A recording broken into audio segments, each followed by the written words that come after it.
Sunlight, the source of life. Where does it come from? This is what we are going to talk about today, and expect a little nuclear physics on the way. Expect also to get your hands dirty. At the end of the video, you will have learned so many things about the Sun that you will be able to calculate by yourself for how long it will remain the way it is today. And guess what? All the stuff you will learn here can be found in most modern high school physics programs. Yes, as improbable as it sounds, stuff that is taught in school can actually be fascinating. So come on, follow me, it's gonna be fun.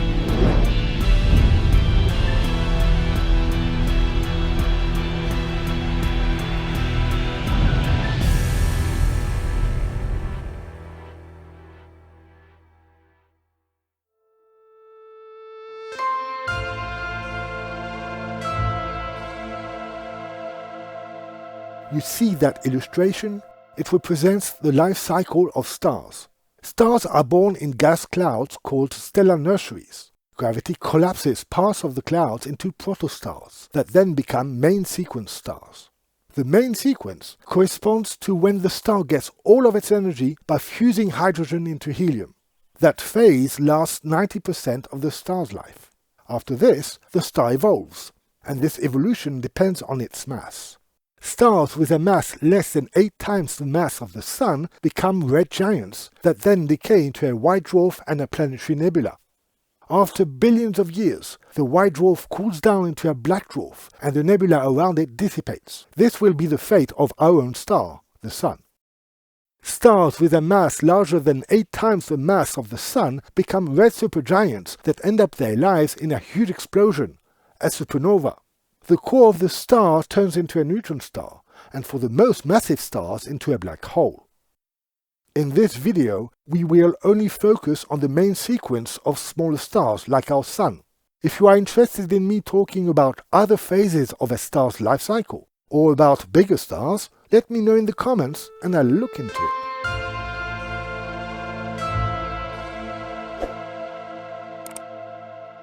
A star is basically a big ball of hydrogen and helium plasma that is stabilized by inward forces due to gravity and outward forces due to thermal and radiative pressures. Let's look into this a little bit more in detail to understand what is going on. At the center of the star, the temperature and density are high enough to initiate fusion reactions that provides the star's energy. This region is called the core. In a small star like our Sun, the dominant source of energy comes from the fusion of 4 protons into 1 helium nucleus. Here is the corresponding nuclear reaction. The energy that is released in that reaction is actually the kinetic energy of the products of the reaction. So fusions like this one increases the average kinetic energy of the particles in the core. And if you have seen this video, you will know that this means that the temperature of the core increases, which in turn implies a thermal pressure of particles pushing outwards. You can also see that in this nuclear reaction, other particles are emitted, like positons, neutrinos, and gamma photons. If you want to know more about these little guys, feel free to check the particle physics playlist on this channel. Conservation of momentum imposes that these lighter particles carry most of the kinetic energy. They shoot off in all directions, causing a kind of wind that blows away from the core and pushes the outer layers of the star. Actually, it is the gamma photons, and in a smaller and indirect way the positons, that generate that solar wind. The outward pressure caused by this wind is called radiative pressure.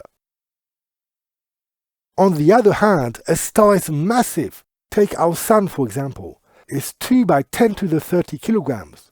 That's a 2 followed by 30 zeros. So gravity tries to collapse the star by pushing inwards from all directions. The gravitational forces depends only on the mass of the star. So more massive the star, more the star is subjected to that gravitational pressure trying to collapse it. But this inward gravitational pressure is countered by the outward radiative and thermal pressures we mentioned earlier. You see, inward and outward pressures are tightly connected to each other. For example, imagine you could increase gravity. The core would therefore compress further, and that would increase the core's density. That means that nuclear reaction rates would increase, and thus the outward pressure would go up, stopping gravity from collapsing the star. Now, imagine you could reduce gravity. The core would expand. and its density decrease, and so would the nuclear reaction rate. That means that the outward pressures that counter the inward gravitational pressure would weaken. So you understand that in the end, an equilibrium between inward and outward pressures systematically establishes. That state is called an hydrostatic equilibrium. And this is the state that our Sun is experiencing right now. A balance between gravitational forces trying to crush it and forces originating from the nuclear reactions in the core trying to balloon it.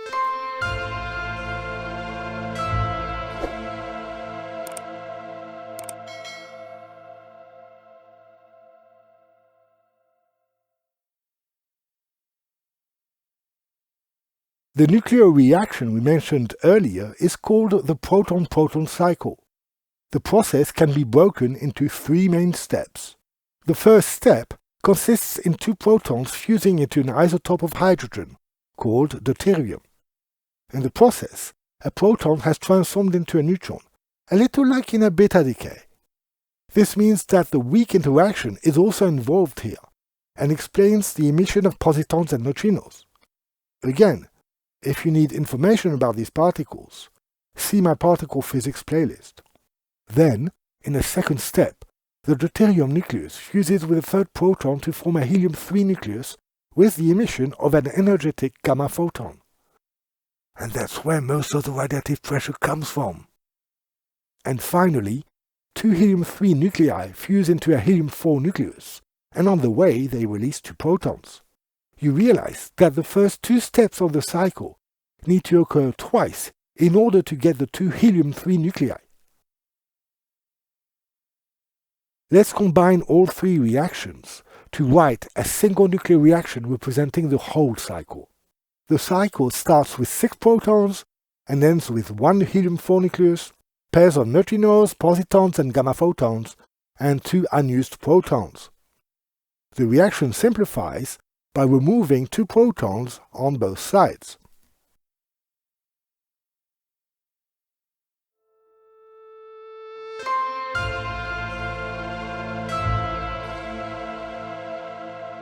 In this section, we are going to calculate the energy released during one proton-proton cycle.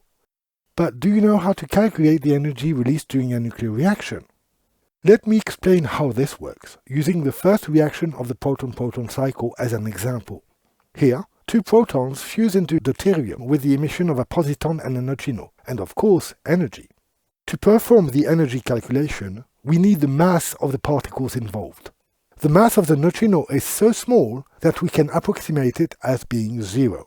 When expressed in kilograms, these are very small numbers. So it is common in nuclear physics to use another unit for mass, called the Universal Atomic Mass Unit, or mu for short. The symbol of this unit is little u. 1 little u is equal to 1.6605402 by 10 to the minus 27 kilograms. Let's convert the masses of our particles from kilograms to mu. Now let's calculate the mass of the reactants in this nuclear reaction by adding the mass of the 2 protons to each other. We get 2.0145516 U. Now let's do the same thing for the products of the reaction by adding the mass of the deuterium nucleus to that of the positon. We find a total product mass of 2.0141004 U.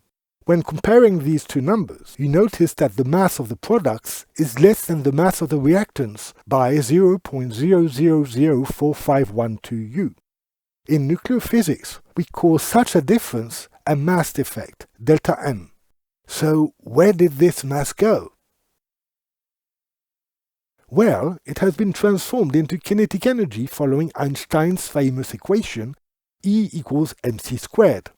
Applied to our case, it is more rigorous to write it as delta E equals delta mc squared, where delta M, the mass defect, is the mass that is transformed into delta E, the energy released as kinetic energy of the products.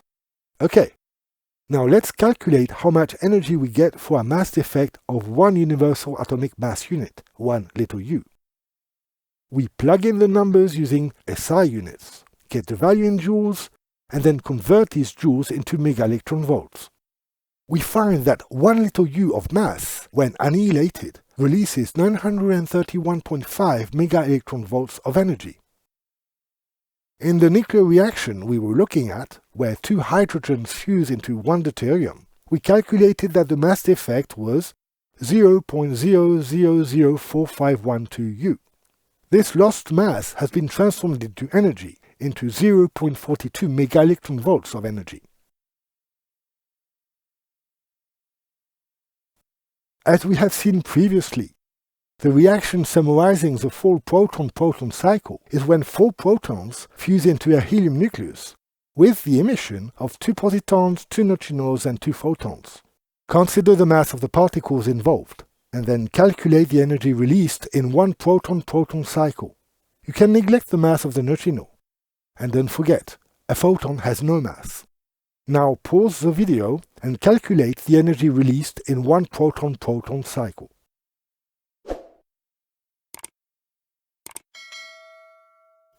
Okay, how did it go? Calculating the mass defect in a proton-proton cycle, we find 0.0264997 U. This corresponds roughly to 24.68 megaelectron volts per cycle. Is that what you found? But there is a little bonus to these 24.68 megaelectron volts of energy. You see, the positon is the antimatter version of the electron. The Sun is made of plasma filled with electrons. So, positons will meet electrons very shortly after being emitted and annihilate into energy under the form of gamma photons. So we also have this going on. The mass of a positon and that of an electron are the same, 0.0005486 U. We can easily deduce the energy released during the annihilation of the two particles. Twice the mass of an electron multiplied by 931.5, that is 1.02 megaelectron volts per reaction. In a proton-proton cycle, 2 positons are emitted and will annihilate with 2 electrons. In other words, the annihilation occurs twice per cycle. The extra energy released under the form of gamma photons is therefore twice 1.02 megaelectron volts, that is 2.04 megaelectron volts. In the end, the total energy that comes out of a proton-proton cycle is 24.68 plus 2.04, that is 26.72 megaelectron volts per cycle.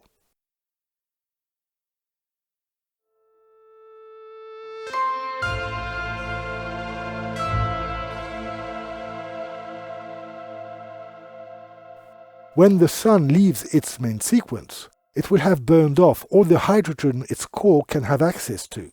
The Sun will balloon up into a red giant, scorching the Earth in the process. We know that the Sun has been in its main sequence already for around 4.6 billion years.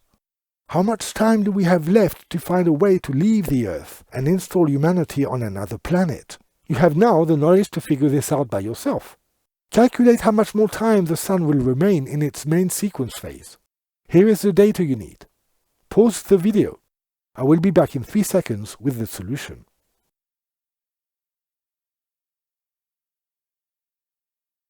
Okay, how did it go? Based on the data I gave you, the duration of the main sequence for the Sun is around 7.9 billion years. So it leaves us with around 3.3 billion years until the Sun becomes a red giant. There are multiple paths you can take to get the answer. Here is one of them. If you took another path, feel free to write it down in the comments. The mass of a proton is 1.67 by 10 to the power minus 27 kilograms. We can deduce that the number of protons that will fuse during the main sequence is the total mass of the protons available for fusion divided by the mass of one proton. That is roughly 8.99 by 10 to the power 55 protons. Each proton-proton cycle uses 4 protons. So divide this number by 4 and you get the number of cycles that will occur during the main sequence. That is 2.25 by 10 to the power 55 cycles. As we have seen in this video, a proton-proton cycle provides 26.7 megaelectron volts of energy. By multiplying this number by the total number of cycles, we get the total amount of energy that is released by the Sun during the main sequence. We get 6.01 by 10 to the 56 megaelectron volts. And if we convert this in joules, we get 9.61 by 10 to the power 43 joules. That is a lot of joules. The power emitted by the Sun is 3.85 by 10 to the power 26 watts. That means that every second, the Sun releases 3.85 by 10 to the 26 joules. Divide the total energy it releases over the whole main sequence by the energy produced in 1 second, and you'll get the duration of the main sequence expressed in seconds. Divide that by the number of seconds in a year, and you get a main sequence that lasts 7.9 billion years. So, the remaining time we have left to enjoy the beautiful yellow color of our Sun before it turns red and burns up the Earth is 7.9 minus 4.6, that is 3.3 billion years.